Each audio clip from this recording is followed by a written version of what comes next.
श्री शिवाय नमस्तुभ्यम। हम सबको पता है कि 26 फरवरी को महाशिवरात्रि का बहुत ही पावन सा दिन है और मेरी तरफ से यानी कि द नेचुरल प्लैनेट फैमिली की तरफ से आप सभी को महाशिवरात्रि की बहुत बहुत शुभकामनाएं।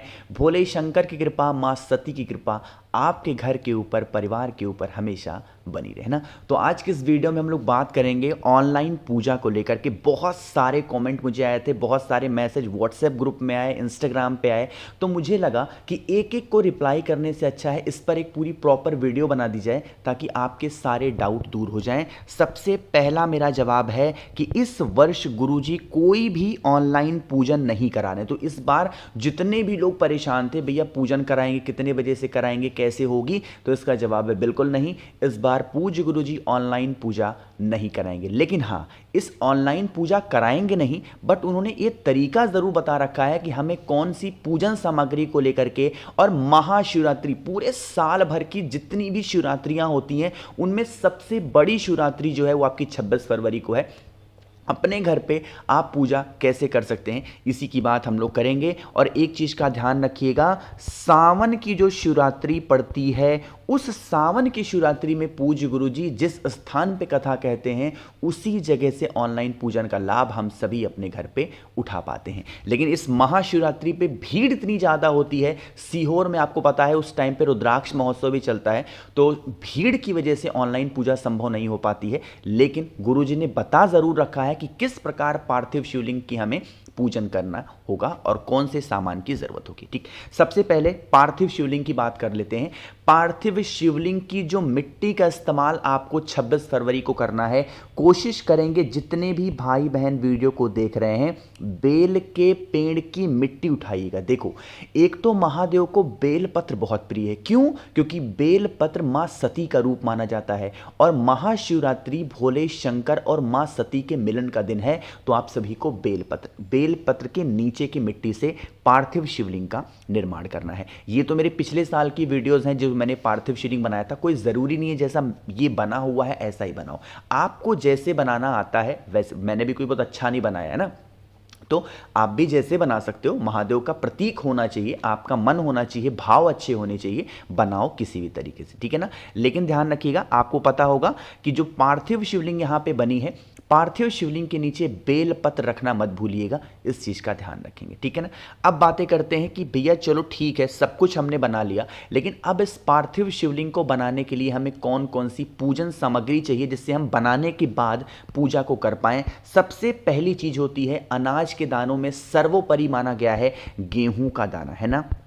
किसी भी इसीलिए मैंने 5-6 दिन पहले वीडियो बना दी है ताकि सारे सामग्री का इंतजाम आप कर पाओ, है ना। किसी किराना स्टोर पे जाओगे, गांव विलेज में जाओगे, आपको थोड़ा सा गेहूं मिल जाएगा। गिनती मत करना, बस ऐसे एक चुटकी गेहूं लेंगे, ठीक है ना।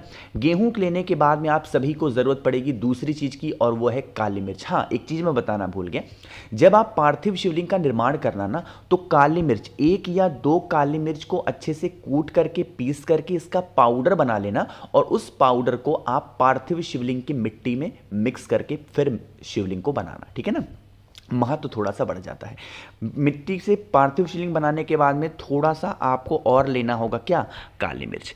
काली मिर्च के बाद में अपने घर के नज़र टोने टोटके को दूर करने के लिए महादेव को समर्पित की जाती है काला तिल, तो 1 चुटकी काले तिल की भी आवश्यकता होगी। अब हमारे पास सब कुछ तो हो गया, लेकिन एक चीज़ की कमी रह गई और वो चीज़ है कमलगट्टा। जब भी हमारे घर में धन संपदा की कमी होती है, कमलगट्टे का इस्तेमाल हम करते हैं। तो इस पार्थिव शिवलिंग पे चढ़ाने के लिए कमलगट्टा भी लीजिएगा। बेलपत्र आपको कम से कम 5 लेने होंगे। जिन भी मेरे भाई बहन को बेलपत्र नहीं मिलती है, महादेव के शिवलिंग के ऊपर पहले से जो बेलपत्र चढ़ी हुई है, समर्पित की गई है, उसी बेलपत्र को इस्तेमाल करेंगे। बेलपत्र हो गया। बेलपत्र लेने के बाद में आपको मूंग के दाने की भी आवश्यकता होगी, बहुत ज़्यादा नहीं, बट हाँ 1 चुटकी मूंग के दाने ज़रूर लेंगे। मूंग के दाने के साथ में आप सभी को शमी के पत्ते, कम से कम 3 शमी का पत्ता लेना अनिवार्य है। वैसे तो गुरुजी ने 7 बताया था सावन शिवरात्रि पे, बट नहीं मिल पाता है 7, तो कम से कम 3 तो ले ही लेना, ज़्यादा से ज़्यादा आपकी इच्छा, ठीक है ना। शमी के पत्ते तो हो गए। अब जो दूसरी सबसे बड़ी चीज़ आती है चढ़ाने के लिए महादेव को शिवरात्रि के दिन, वो होती है चावल के दाने, है ना। कितने? 108 चावल का दाना अलग रखोगे और एक चुटकी चावल का दाना कटोरी में अलग रखना। जब पूजन वगैरह कर लेना, अपनी मनोकामना के लिए 108 चावल का दाना अलग से लास्ट में ज़रूर समर्पित करेंगे, ठीक है ना। तो ऐसे करिएगा, ध्यान रखिएगा, चाहे एक चुटकी चावल का दाना लोगे या 108 चावल के दाने लेंगे, कोई भी चावल का दाना कहीं से भी किसी भी प्रकार से खंडित नहीं होना चाहिए, है ना। अलग चीज़, महादेव को चंदन के रूप में अगर कोई भी चंदन सबसे प्रिय होता है, मैं आपको बता चुका हूं, वो होता है लाल चंदन। तो लाल चंदन लीजिएगा और लाल चंदन के साथ ही साथ आप सभी को लेना है इस प्रकार से दीपक। दीपक आप चाहो तो मिट्टी का ले सकते हो, दीपक आप चाहो तो आटे का बना सकते हो, कोई इशू नहीं है, कोई दिक्कत नहीं है। दीपक लीजिएगा, कितने? 2 दीपक। जो 2 दीपक हम जलाएंगे, जब आप पार्थिव शिवलिंग बना लेंगे तो पहला दिया कब लगाएंगे? पूजन करने से पहले। क्यों? अग्निदेव को प्रज्वलित करते हैं। ये कौन होते हैं? हमारे पूजन के गवाह माने जाते हैं अग्निदेव। इसीलिए जब भी हम कोई विशेष पूजा अपने घर में करते हैं, आप देखो पंडित जी को जब बुलाते होगे, सबसे पहले वो दीप प्रज्वलित कराते हैं। क्यों? क्योंकि ये हमारी पूजा का क्या होता है? सबूत होता है, जिसको कह सकते हो कि क्या है, अग्निदेव एक साक्षी माने जाते हैं कि हाँ आपने पूजा ढंग से की। तो दीपक लगाना, और जो दूसरा दीपक लगेगा वो आरती करने के लिए। दोनों दिए घी के होंगे, है ना। चलो, इतनी चीजें हो गई हैं, आगे बढ़ते हैं। आप सभी को जो सबसे जरूरी चीज लेनी है और वो होगी पंचामृत। पंचामृत में कौन कौन सी चीजें आती हैं? एक तो आप सभी का आता है क्या? दही आता है, दूध आता है, घी आता है, शहद आता है और शक्कर आता है। और कुछ लोग शक्कर की जगह पे मिश्री भी लेते हैं, वो भी अच्छा होता है। तो ये पंचामृत लीजिएगा। पंचामृत लेने के बाद में अगर आपको धतूरा मिल जाए तो सोने पे सुहागा है, बहुत ही स्पेशल सा दिन है, खोज लीजिएगा धतूरा, अभी से लेके रख लो। शिवरात्रि पे खरीदोगे ना तो 30 रुपए का एक धतूरा मिलेगा, और अभी जाके लेके आओगे, घर में रख दोगे संभाल के फ्रिज में ना, तो 5 रुपए में पा जाओगे। इसीलिए वीडियो इतने पहले बना रहा हूं कि सामग्री सारी इकट्ठा करो और पूजन अपने घर में आराम से कर लेना शिवरात्रि की, ठीक है ना। पार्थिव शिवलिंग का निर्माण तो करना ही करना है, इस बात को ध्यान रखिएगा। पूजन चाहे जैसे करो, चाहे जो पहले चढ़ाओ, चाहे जो बाद में चढ़ाओ, गमले में बना लो, जमीन पे बना लो, कहीं पे बना लो, लेकिन पार्थिव शिवलिंग का पूजन जरूर करना, ठीक है ना। सभी को करना है। क्या हो गया? आपने यहाँ पे धतूरा बना। अब धतूरा जो भी चीज़ें हो गई हैं, मैंने आपको तरीका बता दिया है कि कैसे आप सभी चीज़ों को समर्पित करेंगे, चाहे जो चीज़ें पहले चढ़ाओ बाद में चढ़ाओ। बाकी धूप बत्ती होगी, बाकी आप इत्र लेंगे, बाकी आप गुलाब के पुष्प ले सकते हैं, जितने भी प्रकार के पुष्प होंगे उनको ले लीजिएगा, अनाज के दाने ले लेंगे। बाकी जो चीज़ें आपको महादेव को समर्पित करनी है उन सभी सामग्री को इस्तेमाल करिएगा, ठीक है ना। बातें समझ में आ गई क्या? तो ये पूरी हो गई सामग्री की बातें। अब यहाँ पे आप सभी लोगों के लिए 26 फरवरी 26 फरवरी के लिए आप सभी के लिए एक छोटा सा ऑफर है, और वो ऑफर है 26 फरवरी की वजह से, यानी कि शिवरात्रि की वजह से मैंने एक ऑफर आप सभी के लाया हूँ। 7 मुखी रुद्राक्ष या 9 मुखी रुद्राक्ष में से कोई भी रुद्राक्ष आप लेते हो या दोनों मुझसे खरीदते हो तो इसके साथ मैं आपको बहुत सारी चीज़ें मुफ्त दे रहा हूँ। कौन कौन सी?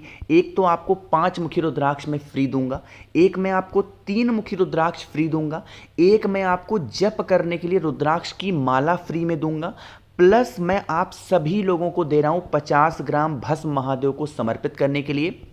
और एक इस बार मैंने नई चीज ऐड की है, और वो है एक रुद्राक्ष का फल। जब उसके छिलके को घर पे निकालोगे तब आपको पता चलेगा उसमें 1 मुखी से लेकर के 31 मुखी तक रुद्राक्ष निकल सकता है। ये आपकी किस्मत के ऊपर डिपेंड करता है। तो अगर आपको इसका लाभ उठाना है तो मुझे आप व्हाट्सएप करिएगा 9005643345 मेरा व्हाट्सएप नंबर है। लेट मत करिए, 26 फरवरी रात 12 बजे तक आप सभी के पास में इस ऑफर का मौका है। बहुत स्पेशल सा आप सभी को रुद्राक्ष में देने वाला हूं, जिससे आपका जीवन बदल जाएगा। 7 मुखी होता है धन प्राप्ति के लिए, और 9 मुखी होता है घर में सुख शांति को लाने के लिए, ठीक है ना। तो यहां पे मैंने सारी बातें बता दी। अब एक छोटी सी बात मैं आपको बताना चाहता हूं, उस बात को ध्यान रखिएगा। देखो, मैंने आप सभी को जो पूजन की विधि बता दी, सारा सब कुछ सामान बता दिया। जो 5 बेलपत्र या ज़्यादा बेलपत्र जो महादेव के शिवलिंग के ऊपर, पार्थिव शिवलिंग के ऊपर आप समर्पित करोगे, जब आप विसर्जन की बारी आएगी तो विसर्जन करने से पहले कोई भी एक बेलपत्र उठा लेना, ठीक है ना, अपनी मनोकामना कह के, और 11 दिनों तक उस बेलपत्र को अपने घर में रखना। और 11 दिनों के बाद में आपके घर के आसपास में कोई नदी, तालाब, सरोवर, कुआं, बावड़ी हो, उसमें ले जाकर के उस बेलपत्र का विसर्जन कर देने से आपके घर परिवार में कोई दिक्कतें नहीं आती हैं, ठीक है ना, और आपकी मनोकामना भी पूरी होती है। तो मैंने पूरा प्रोसेस, पूरी तरीके आपको सभी को समझा दिए हैं। तो वीडियो पसंद आई हो तो लाइक ज़रूर करिएगा। एक बार फिर से मेरी तरफ से आप सभी को शिवरात्रि की बहुत बहुत शुभकामनाएं। कुछ पूछना है नीचे कमेंट सेक्शन में पूछें, और मेरे जितने भी भाई बहन आवाज़ आज मेरी पहली बार सुन रहे हैं, चैनल को ज़रूर सब्सक्राइब करेंगे। श्री शिवाय, नमस्तुभ्यम।